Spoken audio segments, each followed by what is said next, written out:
Hello. हा हा दादा, मी डोईफोडे बोलतोय. बोला. इथं आम्ही हॉस्पिटलमध्ये होतो, जीवन मध्ये. आता पप्पांची डेथ झाली, 15 दिवसांपासून ऍडमिट होतो. कुठलचे आहेत तुम्ही? आम्ही सेलू तालुका, ब्राह्मणगाव. बर. पप्पांना एक 15 दिवसापूर्वी केलं ऍडमिट.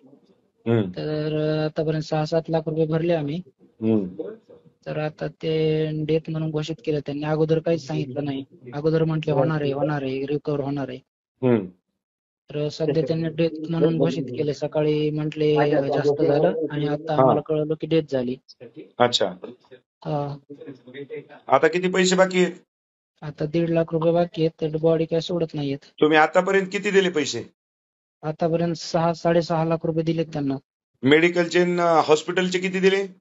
मेडिकलचे 3-3.5 लाख दिलेत, आणि हॉस्पिटलचे 3-3.5 लाख. हॉस्पिटलचे 3.5 लाख आणि मेडिकलचे 3.5 लाख, हो हो आणि आता 1.5 लाख म्हणाले द्या. हो. अजून 1.5 लाख म्हणजे उधारी राहिलेली ना, तर ती द्या म्हणतोय. तर डेड बॉडी देईनच. हो, डेथ देत नाहीयेत. ते कोण आहे? डॉक्टरला द्या फोन, तिथं कोण असतील ते डॉक्टर गेलेत नाहीत ना, त्यांचे स्टाफ आहेत आता. द्या. जे कोणी असेल त्याला फोन द्या. बरोबर. तर मग डॉक्टरचा नंबर द्या. बरोबर, चालेल चालेल. द्या लगेच. हो हो सर, लगेच. नाही नाही, त्यांचे बांगर साहेब आहेत, यांना पहिले बोला. कोण मॅनेजर कोणी असेल तर त्यांना द्या. नमस्कार सर. नमस्कार. आमदार बांगर बोलतो. हा सर. अरे आता त्यांनी 3.5 लाख रुपये तुम्हाला दिले, 3.5 लाख रुपयाचं मेडिकल केलं. आता सर. 1.5 लाख रुपये, आता त्याची परिस्थिती नाही, तर तुम्हाला सांगतो की मला वाटतं आता पेशंटही मेला. मग त्याला देऊन टाका डेड बॉडी त्यांची. सर, एक मिनिट बोलू ना.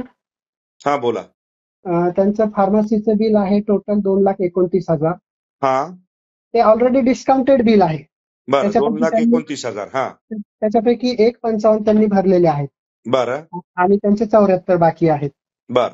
आणि हॉस्पिटलचं जे आहे हा ते टोटल बिल आहे 3,95,000. त्याच्यापैकी त्यांनी 3,22,000 भरलेले आहेत. बर. तर आता काय की फार्मसीचं जे आहे ते स्वतः आम्ही सुद्धा परचेस करतो. ऑलरेडी सगळी बिलं त्यांच्या समोर आहेत, जे की डिस्काउंटेड करून दिलेली आहेत सरांच्या सांगण्यावर. स्पेशल त्यांना वेगळं अलग एक्स्ट्रा डिस्काउंट करून पण दिलेलं आता माझी तुम्हाला एक रिक्वेस्ट आहे. आता पेशंट गेलाय, आता 3,22,000, आणि इकडे त्यांनी ते तुम्हाला किती दिले म्हणले? 3,22 भरलेले आहेत. हा 3,22 हॉस्पिटलला भरले, आणि इकडं भरलेले आहेत 1,55. 1,55. 3,22 म्हणजे 4,22, 4,22, 55, 60, 65, 70, 75, म्हणजे 4,77,000 रुपये भरले. तर आता बाबा बाकीचं तेवढे काय जे काय एखादा लाख रुपये आहे तर बाबा जाऊ द्या, सोडून द्या, कारण की पेशंट गेलाय. सर, त्यांनी फार्मसीचं भरावं. मी इकडच्या डॉक्टर साहेबांना परत एकदा बोलतो. किती आहे फार्मसीचं तुमचं? 74. अहो आता ध्यानात ठेवा. तुम्हाला सांगतो, तुम्ही 100 रुपयाच्या जर कमी लावली असेल ना, मी तुमच्या घरी पाणी भरतो. नाही सर, तसं नाही. पण हॉस्पिटलनी काय केलं? अरे दादा इकडं ऐका, बराबर आहे हो, पण आता फार्मसीचं पेशंट मेला ना हो.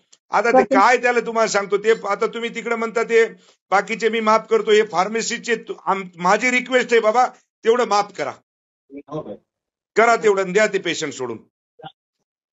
हे फार्मसीचं त्यांना भरायला सांगा प्लीज. नाही, पैसे नाहीत दादा आता त्यांच्याकडे. तुम्हाला हात जोडून विनंती आहे, सोडून द्या पेशंट.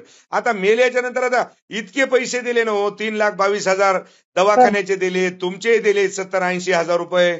सर, ज्या गोष्टी आम्ही पण बाहेरून विकत घेतो त्याला आम्हाला दादा बरोबर आहे, पण आड्याच्या दिड्या मी आहो इकडं आहे का, माझी पीएचडी आहे हो. हॉस्पिटल बाबा नंबर 1च आहे, त्याच्यात काही विषय नाही. पण आमची एक रिक्वेस्ट आहे तुम्हाला, हात जोडून विनंती आहे, ते पेशंट द्या सोडून. आम्ही सर पेशंट करता बिलकुल मदतीलाच आलोय मी. अहो पण 4 घंटे झाले ना दादा, डेड बॉडी हे तिथं. सर, त्यांना फार्मसीचं क्लिअर करायला दादा इकडं आहे का, 4 घंटे झाले डेड बॉडी तिथं आहे. तुम्हाला आता बाकीचे पैसे भेटणार नाहीत. मी त्यांना सांगतो पेशंट घेऊन जा. काय करायचं तर करा, तुम्हाला काय गुन्हा दाखल करायचा तर करा. आमच्या ज्यानं पैसे भरणं होत नाही. द्या त्याला फोन. सर बोला. हा पेशंट घेऊन जा रे बाबा. त्याला काय गुन्हा दाखल करायचा तर करू द्या. आपला पेशंट उचलून घराकडे घेऊन या. हो सर.